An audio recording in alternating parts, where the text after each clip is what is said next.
Vikramshila IAS coaching institute, 14 बीघा, ऋषिकेश। थोड़ा सा मुगल कालीन साहित्य के बारे में बता रहा हूं, यहां से 1 नंबर मिलने की संभावना होती है। ठीक है, तो सबसे पहले भाई तुजु के बाबरी, तुजु के बाबरी जो लिखी वो किसकी आत्मकथा है? बाबर की आत्मकथा है। किसकी आत्मकथा है? और संसार की सभी आत्मकथाओं में ठीक ठाक स्थान प्राप्त है तुजु के बाबरी को। मुगलों की कोड लैंग्वेज फारसी थी, लेकिन बाबर ने अपनी आत्मकथा किस भाषा में लिखी? तुर्की भाषा में लिखी, अपनी मातृभाषा में लिखी। किसमें लिखी? मातृभाषा में लिखी, तुजु के बाबरी। और इसका जो फारसी में अनुवाद किया वो बाद में किसने किया? अब्दुल रहीम खान खाना। किसने किया? अब्दुल रहीम खान खाना। और पाइंदा खान है। इंग्लिश में जो बेस्ट अनुवाद किया वो किसने किया? मिसेस बेवरेज ने किया इसका। किसने किया? मिसेस बेवरेज ने किया। तुजु के बाबरी में उसने कुछ इस प्रकार से स्टार्ट किया कि मैं 899 हिजरी संवत में क्या किया? फरगना का शासक बना। कहाँ का शासक बना? फरगना का शासक बना। बाबर अपने आप को तैमूरी कहता था। क्या कहता था? क्योंकि तैमूर लंग पिता की ओर से, तैमूर लंग का क्या था? ये 5वां वंशज था। क्या था? और माता की तरफ से चंगेज खान का 14वां वंशज था, है ना। ठीक है, तो तुजु के बाबरी ये आत्मकथा है। तो जो राजा आत्मकथा लिखेगा वो इंपॉर्टेंट होगी। क्या होगी? क्योंकि अब जहांगीर भी लिखेगा। क्या लिखेगा? जहांगीर भी लिखेगा। अच्छा, फिर बाबर को ज्यादा समय नहीं मिला, उसने एक अधूरा दीवान भी लिखा। क्या लिखा? दीवान लिखा। दीवान क्या है? काव्य संग्रह है उसका। काव्य संग्रह क्या है? दीवान। ठीक है, फिर उसने एक तुर्की भाषा में एक और लिखा उसने, रिसाला ए उसज। क्या लिखा? रिसाला ए उसज। और रिसाला ए उसज को खते बाबरी भी कहते हैं। क्या कहते हैं? ये भी उसने तुर्की भाषा में लिखा। एक उसे नई शैली का जन्मदाता माना जाता है, जिसे बोला जाता है मुवैयान शैली। क्या माना जाता है? मुवैयान शैली। तो ये मुस्लिम कानूनों की पुस्तक है। मुवैयान शैली में, पद्य शैली में क्या किया? तुर्की भाषा की पद्य शैली में इसने यानी एक नई क्या विधा जोड़ी, जिसको बोलते हैं मुवैयान। क्या बोलते हैं? ठीक है, फिर एक किताब आती है आपकी हुमायूं नामा। कौन सी?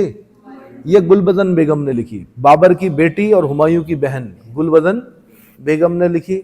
डिटेल में बाद में कराऊंगा क्या क्या लिखा, क्या किन किन चीजों का वर्णन किया उसने, लेकिन पहले सिर्फ राइटर याद कर लीजिए, है ना। तो गुलबदन बेगम ने क्या लिखी भाई? हुमायूं नामा। फिर एक तारीख रशीदी किताब है, फारसी भाषा में है। पूछता है तारीख रशीदी का लेखक कौन है? तो मिर्जा हैदर दोगलत।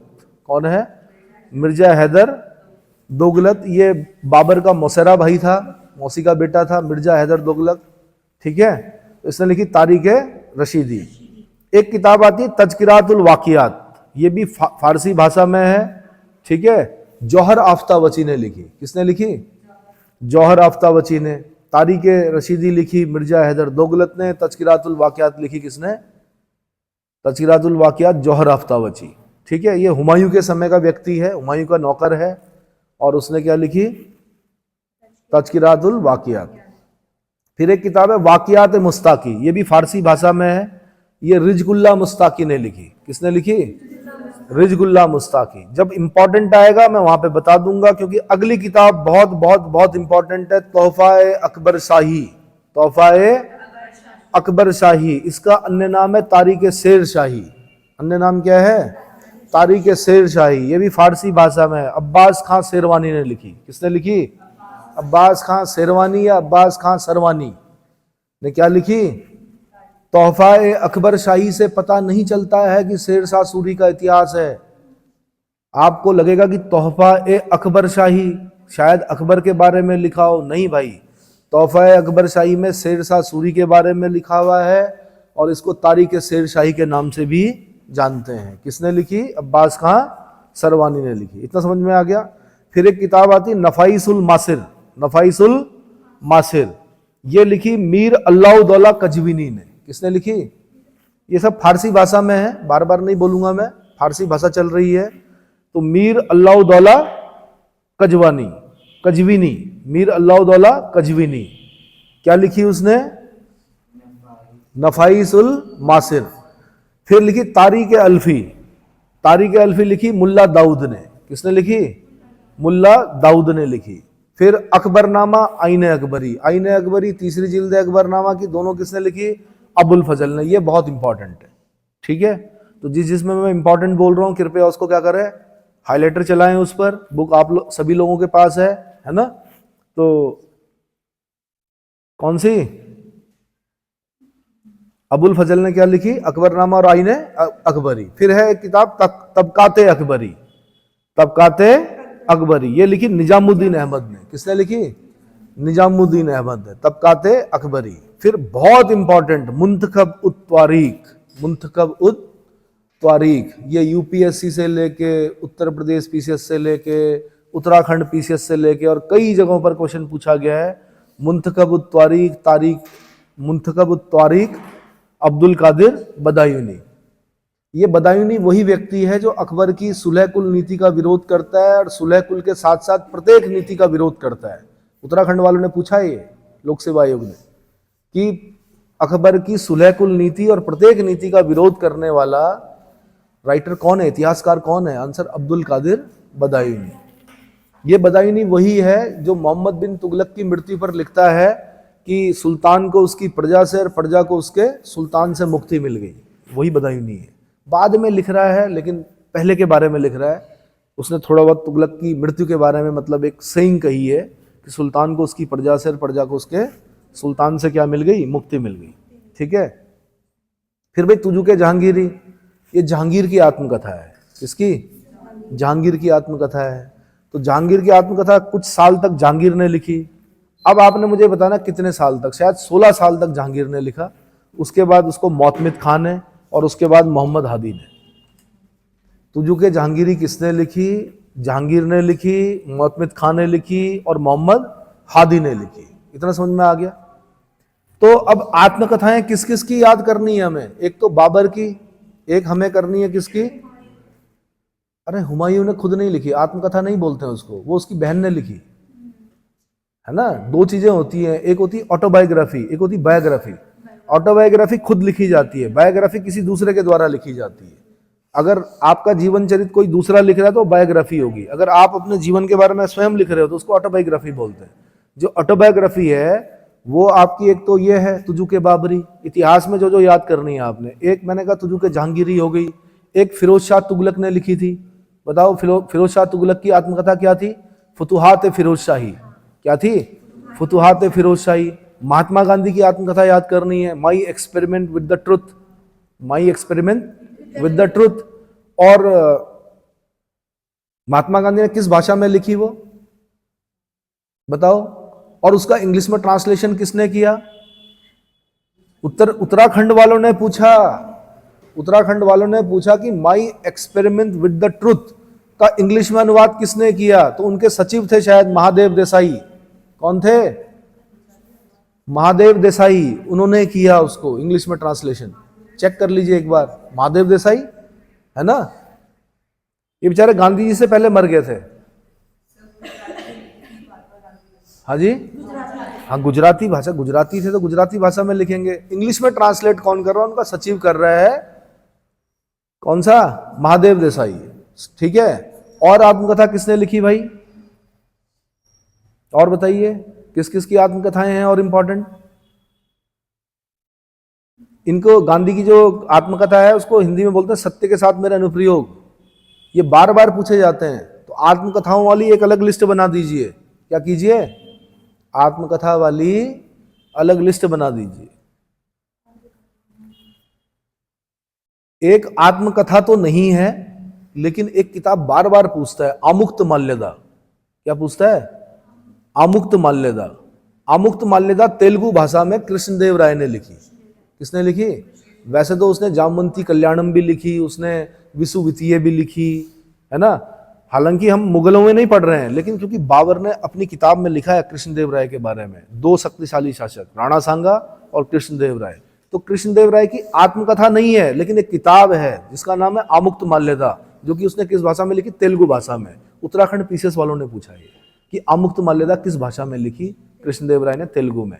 ये अगर पूछेगा आमुक्त माल्यदा किसने लिखी तो आपने बोलना कृष्णदेव राय। इतना समझ में आ गया? ठीक। तो भाई मुंतखब तारीख अब्दुल कादिर बदायूनी हो गया, तुजू के जहांगीरी हो गया, जहांगीर, मोतमिद खां, मोहम्मद हादी। फिर एक इकबाल नामा है जहांगीरी है भाई, इकबाल नामा है जहांगीरी, इसमें नाम आता है मोतमिद खां। किसका नाम आता है? एक है मासिर आलम, मासिर जहांगीरी, मासिर जहांगीरी, ये ख्वाजा कामगार ने लिखी। किसने लिखी? फिर पादशाह नामा, क्या? ये 3 किताबें, 3 राइटर याद करने हैं आपने, मोहम्मद अमीन कजवीनी, अब्दुल हमीद लाहौरी और मोहम्मद वारिस। पादशाह नामा 3 बार पढ़नी है आपने। कौन कौन?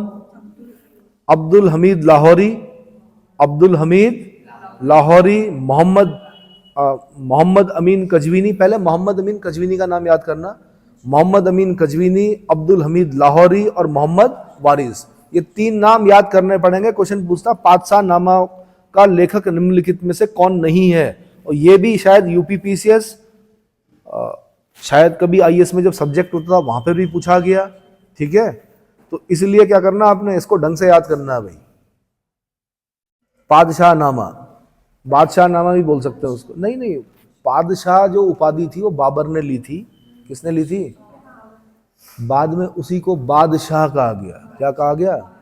तो ये तीनों में मैंने कहा बादशाह नामा, पादशाह नामा, इनमें तीनों राइटरों को आपको एक साथ याद करना पड़ेगा।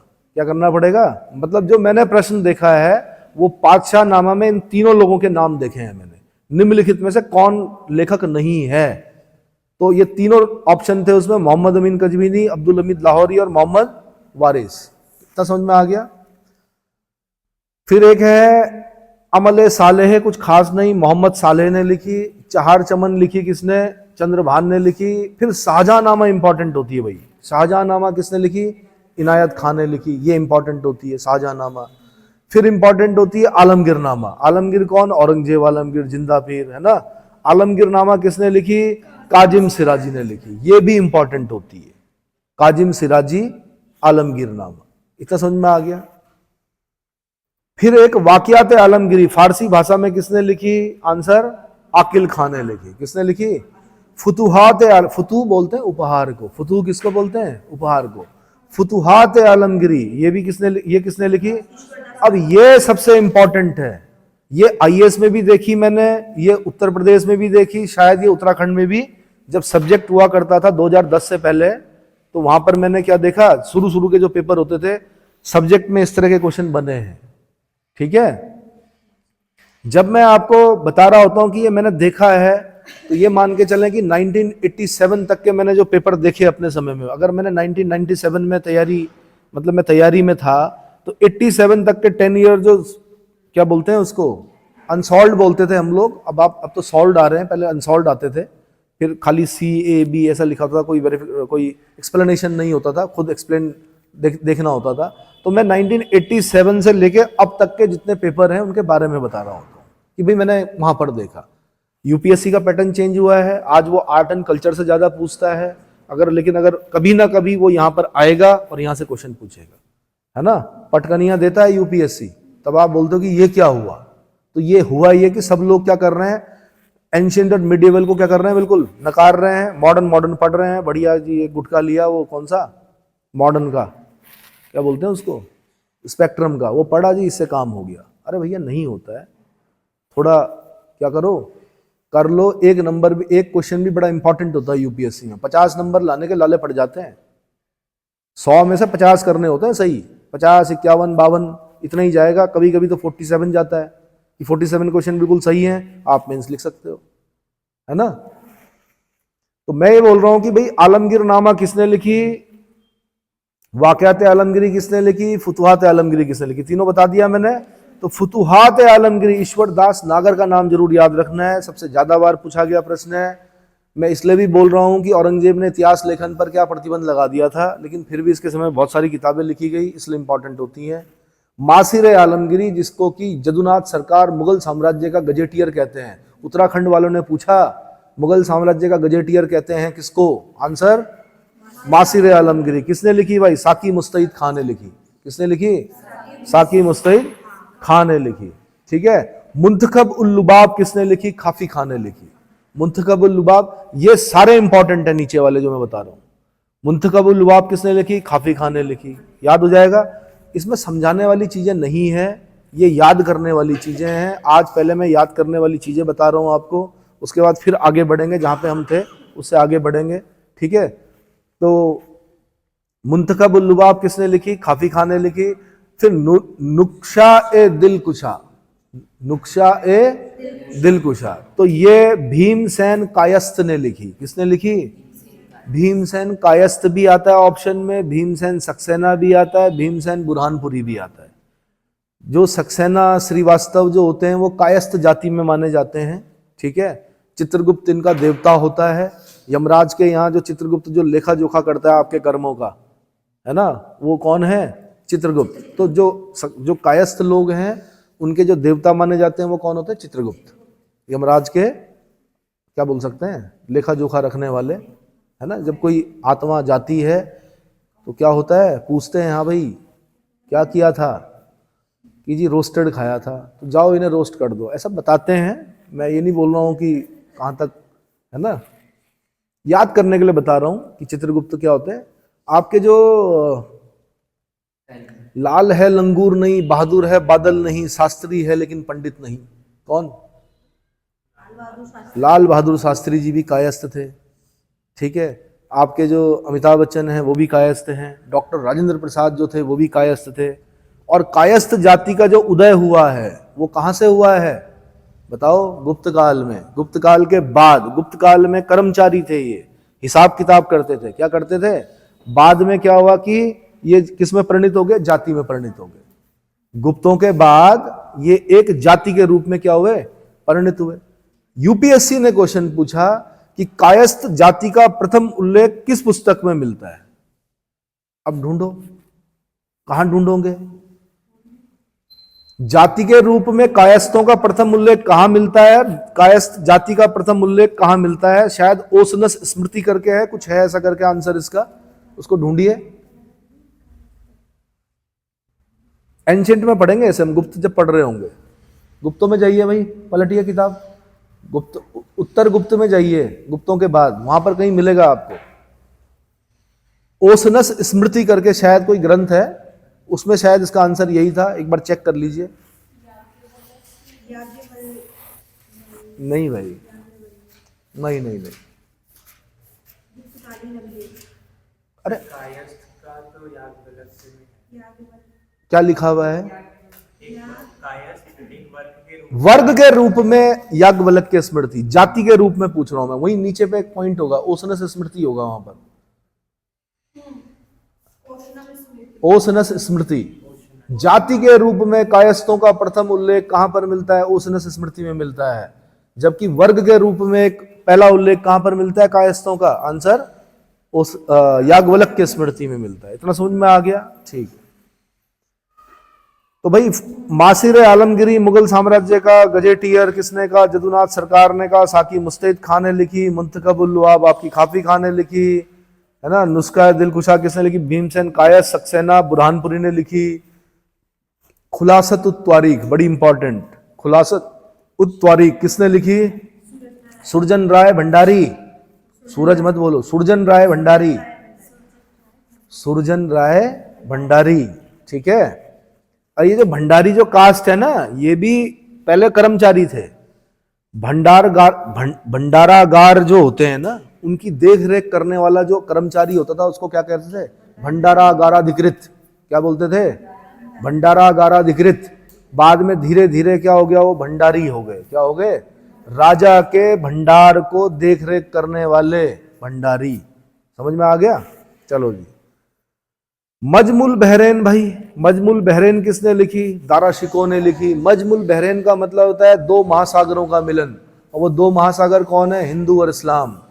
तो दारा शिकोह क्योंकि लिबरल था, लीनियंट था, उसने लिखा कि हिंदू और जो इस्लाम है दोनों क्या है? बराबर है। तो दारा शिकोह।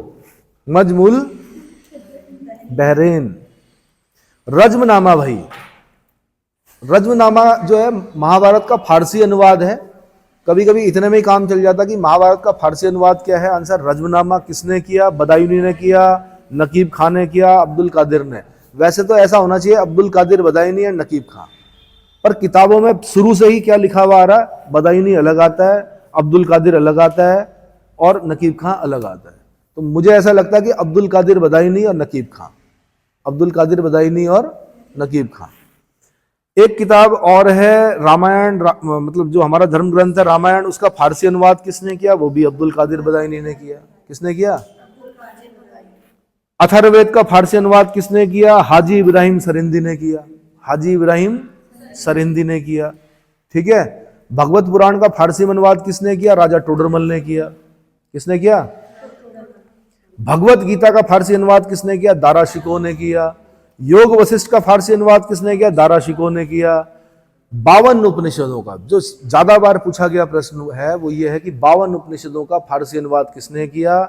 किया मतलब खुद नहीं किया, विद्वानों की सहायता से करवाया। दारा शिकोह विद्वान था, पर इतना भी नहीं था कि 52 उपनिषद पढ़ के उसको ट्रांसलेट कर देता। विभिन्न विद्वानों की सहायता से उसने 52 उपनिषदों का फारसी में अनुवाद कराया और उसका नाम रखा सिर्र अकबर। क्या नाम रखा?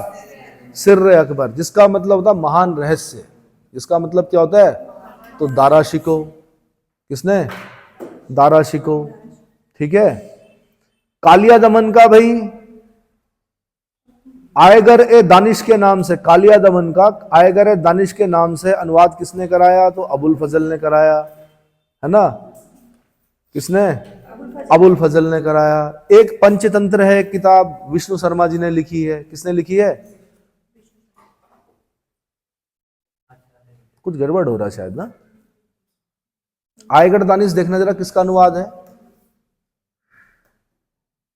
पंचतंत्र तो बताया था मैंने, मेरे ख्याल से पंचतंत्र विष्णु शर्मा जी ने लिखी है। जो ओरिजिनल किताब लिखी है वो किसने लिखी? कालिया दमन का नहीं, नेट पे सर्च मारिए। पंचतंत्र का कलीला और हिमना नाम से बिल्कुल किया है, लेकिन मैंने कहा एनसीईआरटी, जो पुरानी एनसीईआरटी है ना, उसमें हम लोगों ने पढ़ा है कुछ ऐसा। एक बार चेक कीजिए आयगढ़ दानिश। ठीक है। पंचतंत्र जो है विष्णु शर्मा जी ने लिखी है भाई। मैंने श्लोक भी बताया था, हस्तपादो समम पेतु दृश्य से पुरुषाकृति सीतेन विद्या से मूढ़ कथम ना कुरुषे ग्रहम, बताया था, है ना, कि उपदेशो ही मूर्खाणाम प्रकोपायना शांते पयम पानम भुजंगानम केवलम विश्वर्धनम। किसमें लिखा हुआ है? पंचतंत्र।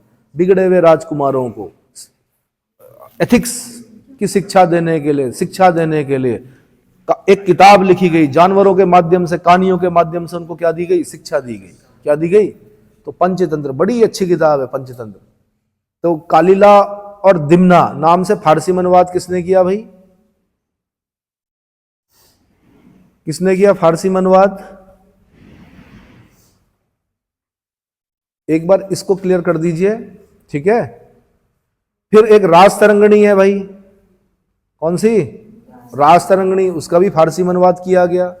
रास तरंगणी जो है वो किसने लिखी? कल्हड़ ने लिखी।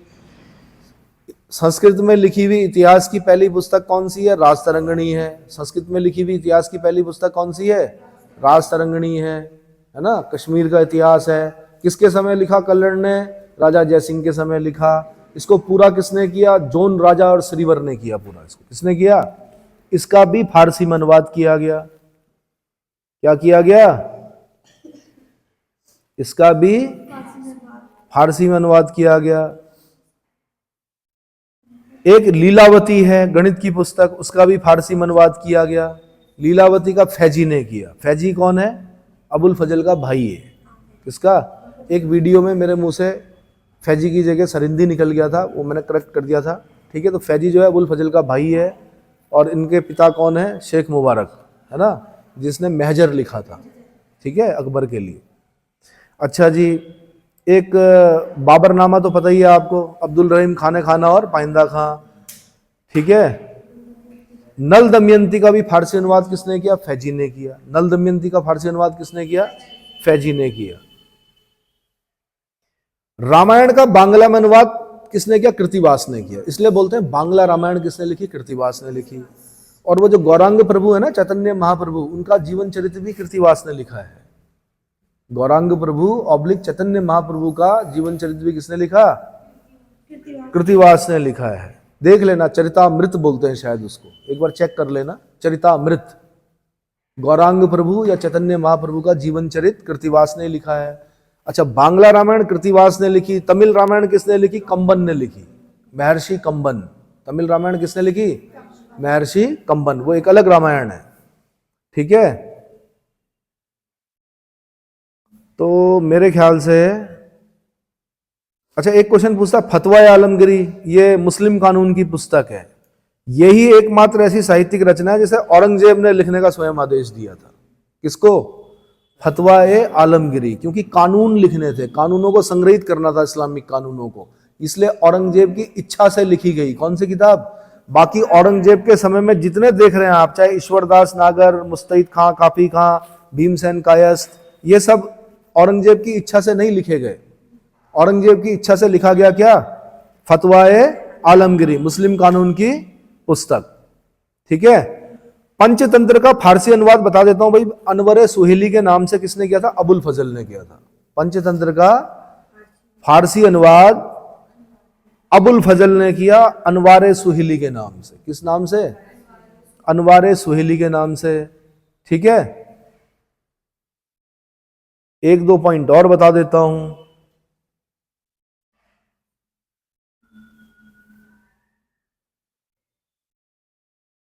महाभारत का बांग्ला भाषा में प्रथम अनुवाद किसने किया? काशीराम दास ने किया। किसने किया? काशीराम दास ने किया। बंगाल के शासक नुसरत शाह के आदेश पर किया था। किसके आदेश पर? नुसरत शाह के आदेश पर। इतना समझ में आ गया? तो मेरे ख्याल से इतना काफी है, ठीक है। कितने मिनट हो गए? अभी टाइम है, वैसे बता सकते हैं। और भाई एक इब्न बतूता की किताब है, किताबुल रहला, यहां से भी क्वेश्चन बनता है। इब्न बतूता कौन था? मोरक्को से आया था। कहां से? मोरक्को से आया था। हालांकि उसे सल्तनत में पढ़ते हैं हम लोग, लेकिन फिर भी मैं बता रहा हूं कि बार बार क्वेश्चन पूछता है, इसे मुगल में नहीं पढ़ा जाता। ये 1333 में मोहम्मद बिन तुगलक के समय में आया था, है ना।